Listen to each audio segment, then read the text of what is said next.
জানো, ছেলের আবদার রাখতে আজকে আবার একটা নতুন জিনিস বানিয়ে ফেললাম। এই গরমে তোমরা এটা সবাই ট্রাই করতে পারো, আশা করছি তোমাদের খুব ভালো লাগবে। যতই দিন যাচ্ছে, সময়টা আস্তে আস্তে পেরিয়ে যাচ্ছে, আর আমার বয়সটাও যত বাড়ছে, কোথাও না কোথাও গিয়ে মনে হচ্ছে বাবা মায়ের সিদ্ধান্তগুলোই হয়তো ঠিক। আমি যতগুলো সিদ্ধান্ত নিয়েছি আজ অবধি হয়তো একটাও ঠিক হয়নি। যাই হোক, জানো, হাঁটে আসার পরে আমি বানিয়ে নিয়েছিলাম চুলের জন্য একটা প্যাক।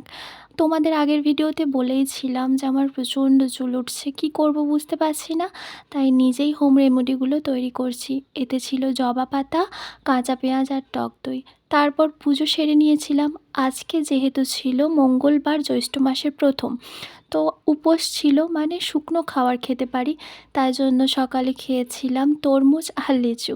জানো, আজ লিচুগুলো হাতে নিয়ে বাবাকে খুব মিস করছিলাম। এখনও বাপের বাড়ি গেলে বাবাই লিচুগুলো ছাড়িয়ে দেয় আর আমি বসে বসে খাই। যাই হোক, তারপর ছেলেকে পড়তে বসিয়েছিলাম। ও সামান্য কিছু কাজ বাকি ছিল, সেগুলোই করিয়ে নিয়েছিলাম।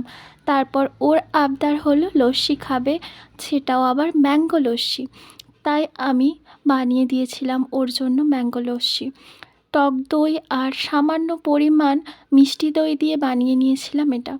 তার সাথে ছিল এলাচ, একটু বাতাসা আর হিমসাগর আম। মিক্সিতে ঘুরিয়ে নিয়ে বরফ দিয়ে সার্ভ করলেই একটা দারুণ আমেজ তৈরি করে দেয় এই জিনিসটা। এই গরমে তোমরাও বানিয়ে ফেলতে পারো বাড়িতে, অনেকটা স্বস্তি পাবে, কথা দিলাম। একবার টেস্টটা করেই দেখো। আমার তো খুব ভালো লেগেছিল, আমার ছেলেরও ভীষণ ভালো লেগেছিল। এই গরমে এইরকম কিছু মাঝে মাঝে তো খাওয়াই যায়, তাহলে অনেকটা স্বস্তিও পাওয়া যায়। এই গরমে সবাই নিজেদের খেয়াল রাখবে আর সবাইকে ভালো রাখবে, আর বেশি বেশি করে জল খাবে। সব সময় চেষ্টা করবে নিজেদের সাথে জল রাখার। টাটা।